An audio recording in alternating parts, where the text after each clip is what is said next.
Olá, boa tarde a todos. Eu sou a professora Aline e dando continuidade à resolução do exercício do imposto de renda que nós começamos no exercício anterior, eu vou mostrar agora para vocês como fica o fluxograma ou diagrama de blocos deste exercício. Então, recapitulando, no exercício anterior nós fizemos o algoritmo em que eu fazia a leitura de um salário, verificava em qual faixa esse salário estava de imposto e atribuía um valor de alíquota e uma parcela para duas variáveis que iriam me auxiliar num cálculo final. Bom, esse primeiro passo 1, leia o salário, ele fica representado no algoritmo com esse símbolo aqui de entrada manual via teclado, em que eu recebo um valor e armazeno na minha variável sal. Depois, eu preciso verificar qual a quantidade de imposto que essa pessoa vai pagar. Se o salário for menor ou igual a 1.903,98, o enunciado me dizia que a pessoa é isenta de imposto, ou seja, ela não vai pagar nada.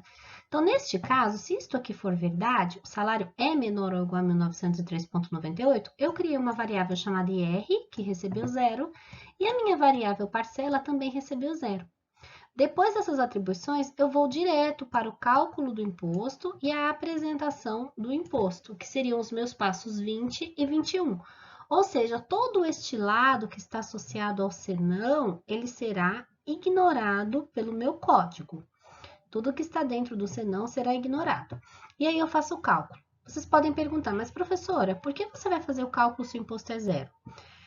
A lei matemática me diz que qualquer valor multiplicado por zero resulta em zero. Então, se eu fizer o cálculo do imposto com a alíquota zero, o resultado no final vai ser zero. E eu vou apresentar que o imposto devido é zero. Professora, não era mais fácil você calcular aqui dentro? Eu poderia fazer o cálculo em cada verificação, mas desta forma eu teria que repetir esse mesmo cálculo por várias vezes. Então, eu preferi fazer aqui no final. Quem fez o cálculo em cada uma das verificações não está errado. Como eu disse para vocês, esta é a minha solução para o exercício. Vocês podem ter pensado de uma forma diferente. Bom, se o salário não é menor ou igual a 1903,98, ele não vai vir para esse lado. Ele vai vir para cá, e aí eu preciso fazer um novo teste. Eu preciso saber se ele está na segunda faixa, na terceira ou na quarta faixa de imposto.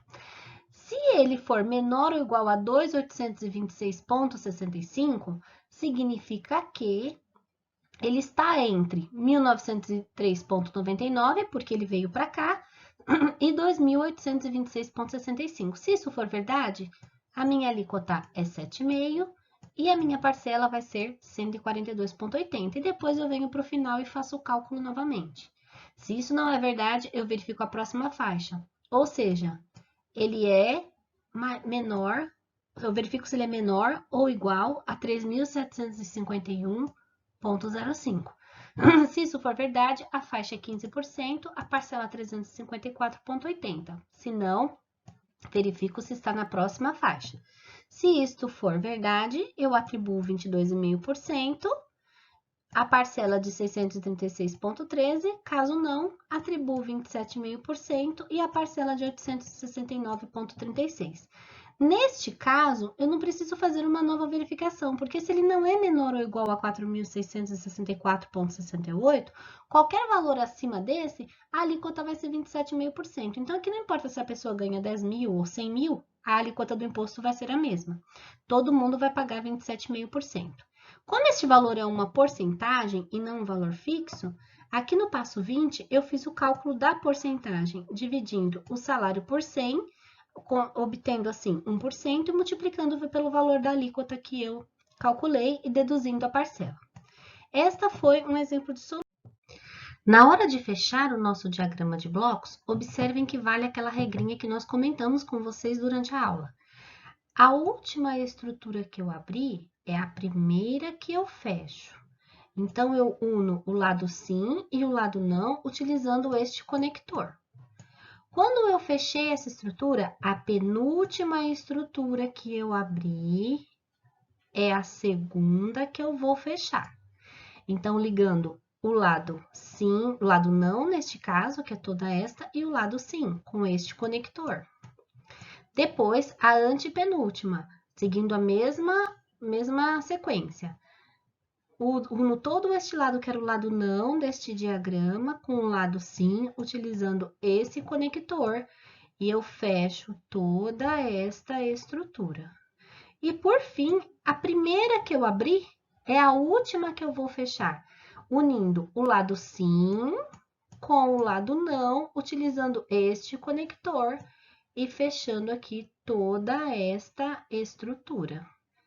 Esta é a forma que eu vou fechar os meus Cs e os meus senãos. Após fechar tudo, eu fiz o cálculo do imposto e a apresentação, e então eu posso ir para o fim. Esta foi a solução que eu propus para esse diagrama de blocos, para esse algoritmo que nós fizemos, mas você pode ter feito de uma forma diferente. Comente, mande a sua resposta para nós e qualquer dúvida nós estamos à disposição. Bons estudos a todos!